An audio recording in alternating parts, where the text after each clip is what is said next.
오늘 우리에게 주신 하나님 말씀은 고린도전서 12장 12절에서 13절 말씀입니다. 같이 합독하겠습니다.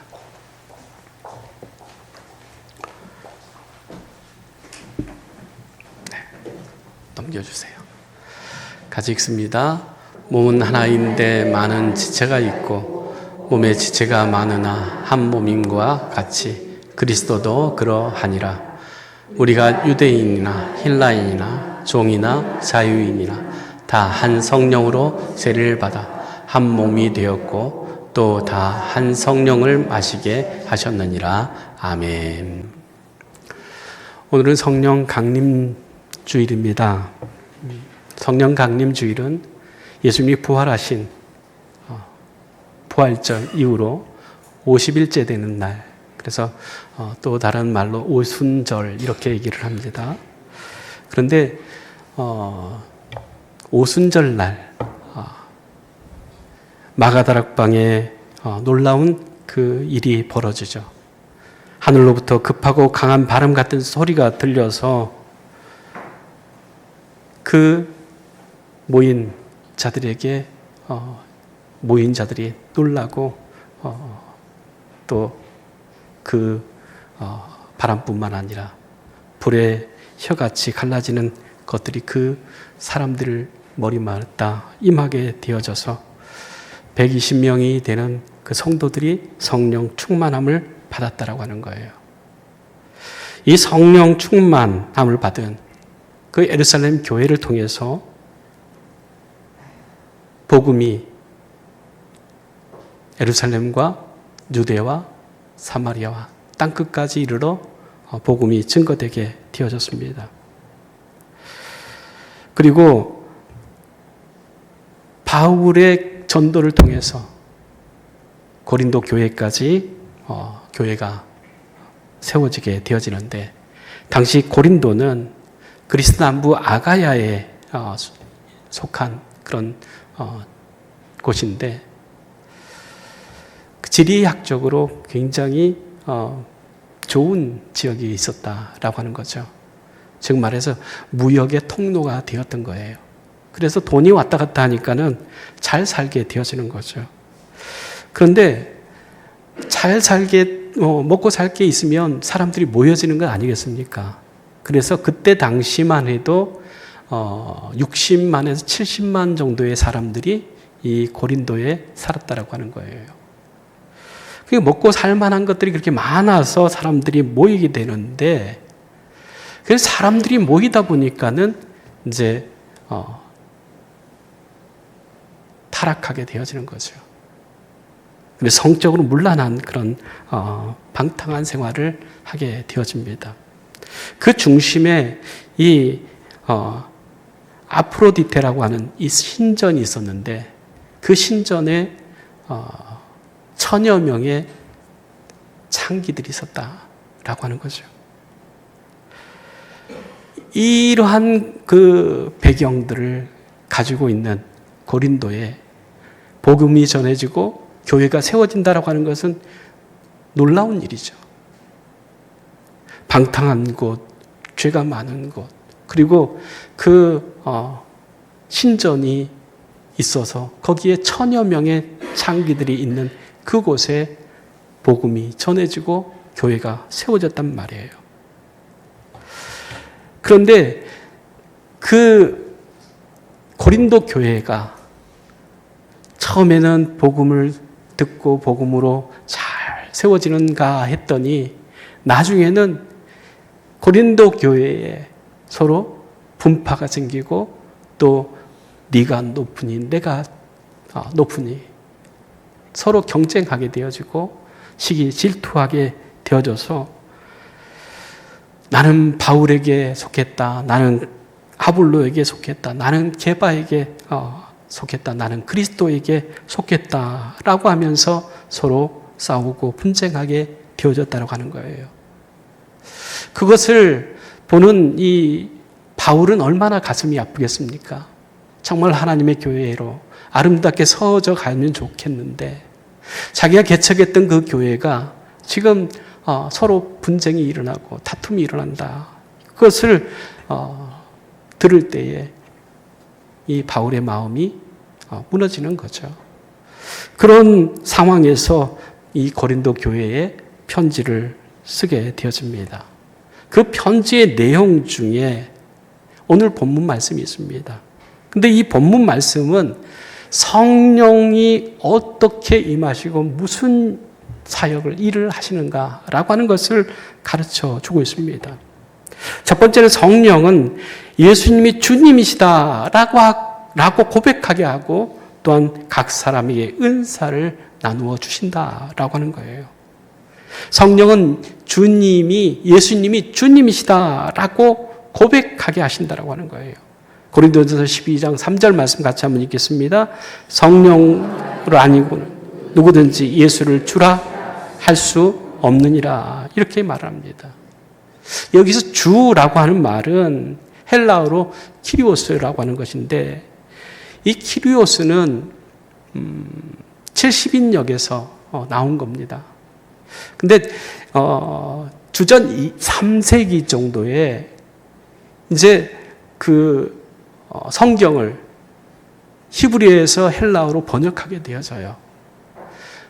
왜 그렇게 되어지냐면 히브리 사람들이 이제 나라를 잃고 이제 각자 떠돌이 생활을 하는 거죠.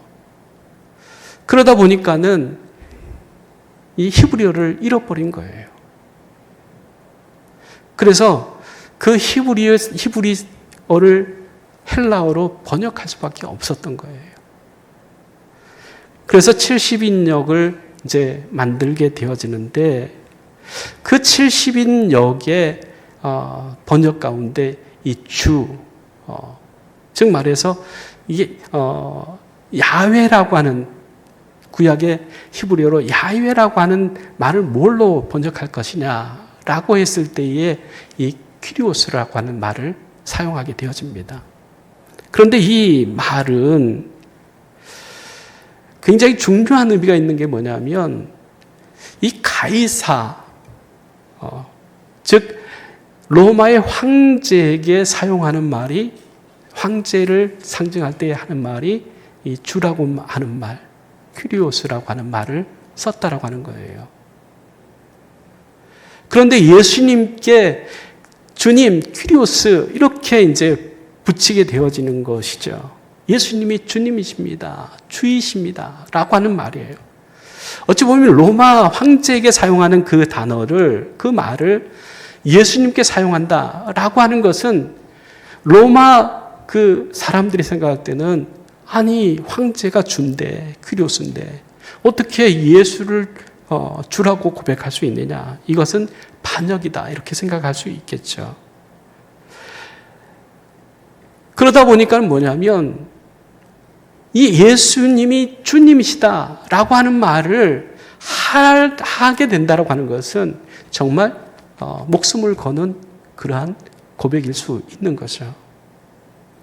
오늘 우리가 교회에 나오고 찬송하고 예배드리는 것은 예수님이 나의 주님이십니다. 하나님이 나의 주님이십니다라고 하는 그런 고백이 있기 때문에 예배 자리에 나와서 예배하는 것 아니겠습니까? 이것이 바로 내가 고백하는 그 말이 아니라 성령이 아니고는 예수를 주라 고백할 수 없다라고 하는 거예요. 그러면 우리는 예수님을 주라 고백하는 것은 이미 우리 안에 뭐가 있다라고 하는 것입니까? 성령이 임재하신다라고 하는 거예요. 우리는 그냥 예수님이 주님이십니다라고 하는 것은 별 생각하지 않고 그렇게 고백할 수 있지만 당시 로마 시대에 그 로마 황제를 상징하는 주 퀴리오스라고 하는 말을 예수님에게 사용한다라고 하는 것은 그것은 곧 죽음을 의미할 수 있기 때문에 상당히 어려운 거죠. 그런데 그렇게 고백할 수 있었던 것은 뭐냐면 성령께서 하신 일이다라고 하는 것입니다. 그래서 우리가 정말 예수 그리스도가 주님이십니다. 또 하나님이 주님 되십니다. 라고 해서 이 자리에 나와서 하나님, 우리의 주인 되신 하나님께 예배한다라고 하는 것은 우리 속에 성령의 역사, 임재하심이 있다라고 하는 거죠. 마태복음 16장 16절에서 17절 말씀 한번 같이 읽겠습니다. 시몬 베드로가 대답하여 이르되 주는 그리스도시요 살아계신 하나님의 아들이시니이다. 바요나 시몬아 내가 복이 있도다. 이를 내게 알게 한 이는 혈육이 아니요 하늘에 계신 내 아버지시니라. 이렇게 얘기를 합니다. 시몬 베드로가 예수님을 뭐라고 고백했다고 하는 겁니까? 주, 그렇게 얘기하죠. 예수님은 나의 주님이십니다. 또 예수님은 나의 그리스도, 구원자, 메시아입니다. 라고 하는 거예요. 그리고 당신은 살아계신 하나님의 아들입니다라고 하는 거예요. 그때 당시에 예수님을 뭐라고 불렀냐면 랍비 이렇게 불렀어요. 그러니까 선생님 이렇게 얘기를 하는 거죠. 그런데 베드로는 달리 고백하는 거죠. 주는 그리스도시고 살아계신 하나님의 아들이십니다라고 하는 거예요. 그러니까 이 베드로의 고백은 놀랄 수밖에 없는 거죠. 그때 예수님께서 야, 너에게 하나님께서 주시는 은혜가 있어서 네가 나를 주로 또 그리스도로 하나님의 아들로 고백하고 있구나. 그것을 말씀하신 거예요. 또 요한복음 16장 13절 말씀 보면 진리의 성령이 오시면 그가 너희를 모든 진리 가운데로 인도하시리니 이렇게 얘기합니다. 진리이신 성령님의 그 사역은 예수님이 누구신지를 우리에게 알려주신다라고 하는 거예요. 진리의 성령님이 우리 가운데 오시면 우리가 예수님이 누구신지를 깨닫게 되어진다라고 하는 거죠. 즉 성령의 역사가 없으면은 예수님이 누구신지를 알 수가 없다라고 하는 거예요. 그래서 성령님이 우리 가운데 임하시고 성령님이 우리 가운데 함께 하시면 예수님이 나의 주, 나의 하나님 되십니다. 그렇게 고백하게 되어지는 것이죠. 그래서 우리가 정말로 예수 그리스도를 주로 고백한다 라고 하는 것은 정말 놀라운 일이에요. 성령님의 역사가 아니면 그렇게 할 수 없다라고 하는 거죠. 그래서 로마서 10장 9절 말씀에 이렇게 말씀합니다. 내가 만일 내 입으로 예수를 주로 시인하며 또 하나님께서 그를 죽은 자 가운데서 살리신 것을 내 마음에 믿으면 뭘 얻어요? 구원을 얻는다라고 하는 거예요. 예수를 주로 시인하고 고백하고 그 예수 그리스도가 하나님의 아들이시고 그 하나님께서 그 사랑하는 아들을 죽음 가운데서 다시 살리신 것을 네 마음에 믿으면 그것이 뭐예요? 구원이다 라고 하는 거예요. 우리가 정말로 예수 그리스도가 주님이 되십니다. 고백하는 것. 그것은 성령님께서 내게 오셔서 그것을 깨닫게 하시고 그것을 고백하게 하시는 하나님의 큰 은혜를 우리가 받고 있다라고 하는 것을 우리는 깨달을 뿐만 아니라 그것을 통해서 우리는 뭘 받아요? 구원을 받았다라고 하는 것이죠. 그런데 성령님께서 그렇게 깨닫게 하시고 고백하게 하실 뿐만 아니라 우리에게 또한 좋은 것을 우리에게 주시는데 고린도전서 12장 7절 말씀입니다. 같이 읽습니다. 각 사람에게 성령을 나타내시면 유익하게 하려 하심이라 라고 하는 거죠. 성령님께서 우리 가운데 임하시면 우리를 어떻게 하신다고요? 유익하게 하신다라고 하는 거예요. 그러니까 구원을 주실 뿐만 아니라 우리가 그 구원 안에서 얻어지는 풍성한 삶을 얻게 하신다라고 하는 거예요. 또한 우리가 정말로 주님의 그 사랑하시는 그 은혜 가운데서 한 몸, 한 영으로 하나 된 우리 목양교회 공동체가 유익하게 하시는 은혜가 있다라고 하는 겁니다. 여러분, 목양교회 어떻게 오셨습니까? 내가 오고 싶어서 왔다, 그렇게 생각할 수도 있어요. 그런데 하나님께서 모아주셨다라고 하는 거예요. 그러니 더 귀하죠. 내 생각으로, 내 마음으로, 내 결정으로 이곳에 앉아있는 것이 아니에요. 하나님께서 우리를 부르셨다라고 하는 거예요. 하나님께서 우리를 불러주시고 교회를 세워주시고 교회를 통해서 하나님의 놀라우신 은혜를 증거하고 전하게 하셨다라고 하는 것입니다. 그런데 고린도 교회는 성령 충만을 받았다라고 하는 거예요. 그래서 예언을 했어요. 방언을 했어요. 그리고 정말로 봉사하고 섬기는 그러한 일들이 있었어요. 그런데 그 고린도 교회가 지금 어떻다라고 하는 거예요? 서로 분쟁하고 서로 다투고 싸우는 거예요. 교회를 유익하게 하고 세우신 그 교회를 정말로 하나님께서 원하시는 아름다운 그러한 건강한 교회로 만들어 가야 되는데 고린도 교회는 그것을 잃어버렸다고 하는 거예요. 하나님께서 교회로 세우시고 교회를 통해서 하나님께서 하시고자 하신 그 사역을 이루어 가야 되는데 그것을 못하게 되어지는 거예요. 고린도서 12장 12절 말씀입니다. 같이 읽습니다. 몸은 하나인데 많은 지체가 있고 몸의 지체가 많으나 한 몸인 것 같이 그리스도도 그러하니라 라고 말씀합니다.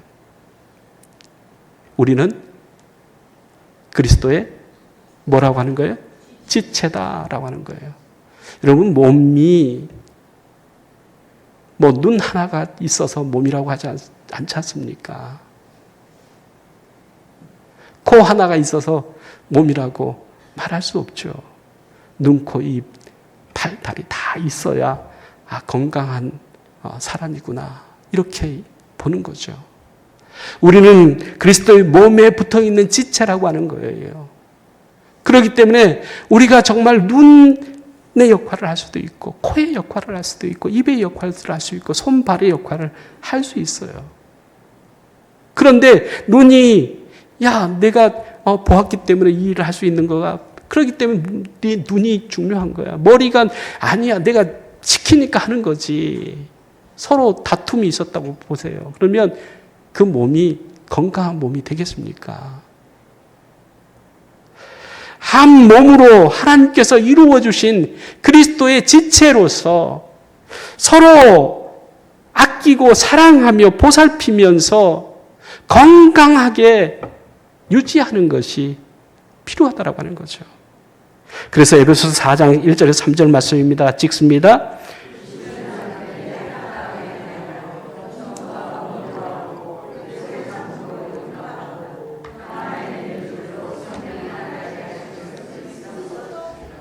성령이 하나 되게 하신 것을 어떻게 하라고요?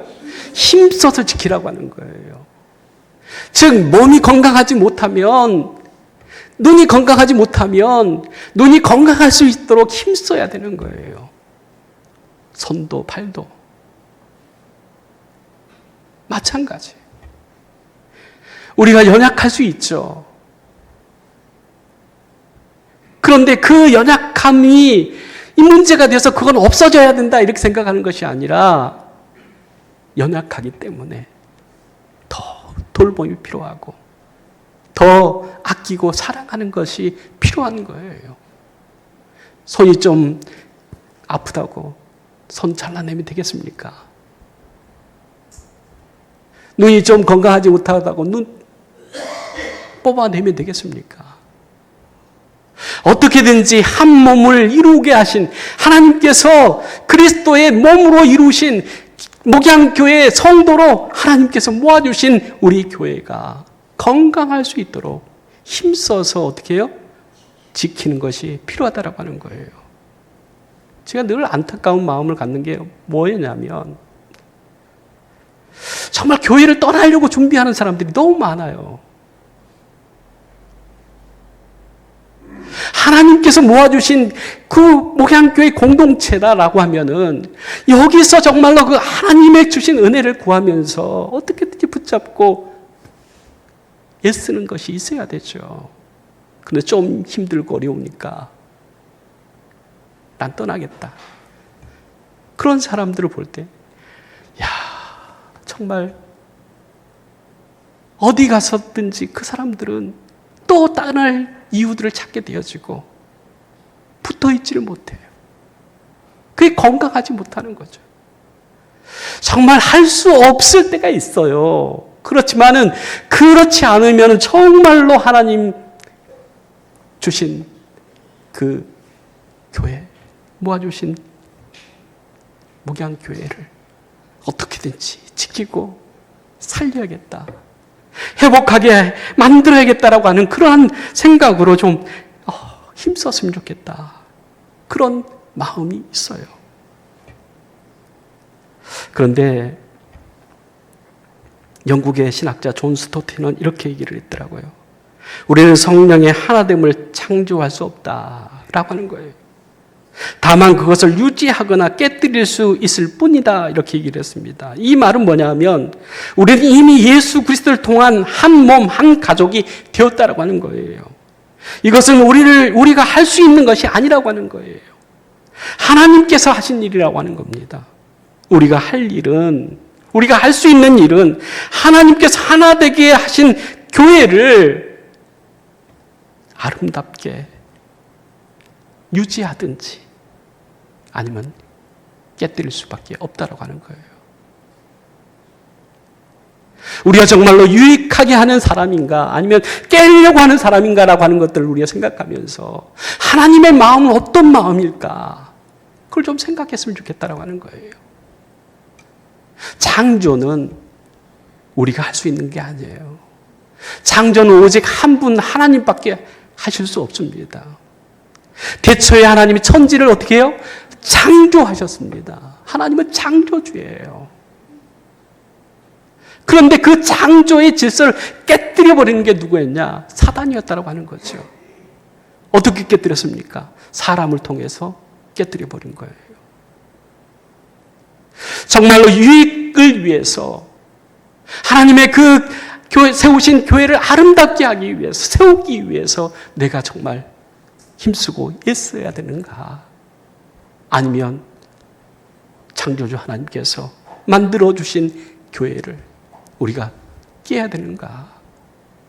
하나님의 마음은 그 아름다움을 유지하고 더 아름답게 만들어가는 것, 그것을 하나님께서 원하실 것 아니겠습니까? 요한복음 10장 23절 말씀입니다. 같이 읽습니다. 아버지께서 내 안에 계시어 그들로 온전함을 이루어 하나가 되게 하려 함은 아버지께서 나를 보내신 것과 또 나를 사랑하심 같이 그들도 사랑하신 것을 세상으로 알게 하려 함이로소이다 라고 하는 거예요. 아버지께서 내 안에 계시어 그들로 온전하게 하나가 되게 하기를 위해서, 하나님과 하나 되게 하기 위해서 하나님께서 예수 그리스도를 이 땅에 보내주셨다고 하는 거예요. 마찬가지로 예수님께서 제자들을 세상에 보내신 것은 뭐냐면 그들로 통하여서 하나님과 원수된 그것을 끊어내고 하나님과 화목되어진 하나 되게 하시는 그 일을 하게 하신 거예요. 예수님이 세상에 오신 목적도, 예수님께서 제자들을 세상 가운데 보내신 목적도 뭐냐면 하나님과 하나 되게 하기 위함이다라고 하는 거예요. 예수님께서 하나님과 우리를 하나 되게 하시기 위해서 십자가에 못 박혀서 죽으신 것처럼 우리도 교회의 하나됨을 위해서 정말로 힘쓰고 애씀이 있어야 되고 또한 그만큼 주님이 우리를 사랑하신 것처럼, 주님이 제자들을 사랑하신 것처럼, 주님의 그 제자들이 교회를 세우고 교회를 사랑한 것처럼 우리 목양교회 정말 성령이 하나 되게 하신 그 교회를 힘써서 지킬 수 있는 저와 여러분이 될 수 있기를 원합니다. 고린도전서 12장 13절을 마지막으로 우리 같이 한번 읽겠습니다. 다 한 성령으로 세례를 받아 한 몸이 되었고 또 다 한 성령을 마시게 하셨느니라 말씀합니다. 초대교회에는 여러 종류의 사람들이 있었어요. 유대인도 있고 헬라인도 있고 종도 있고 자유인도 있었다고 하는 겁니다. 그때 당시에는 이 인종적인 문제가 가장 큰 문제였어요. 큰 장벽이었어요.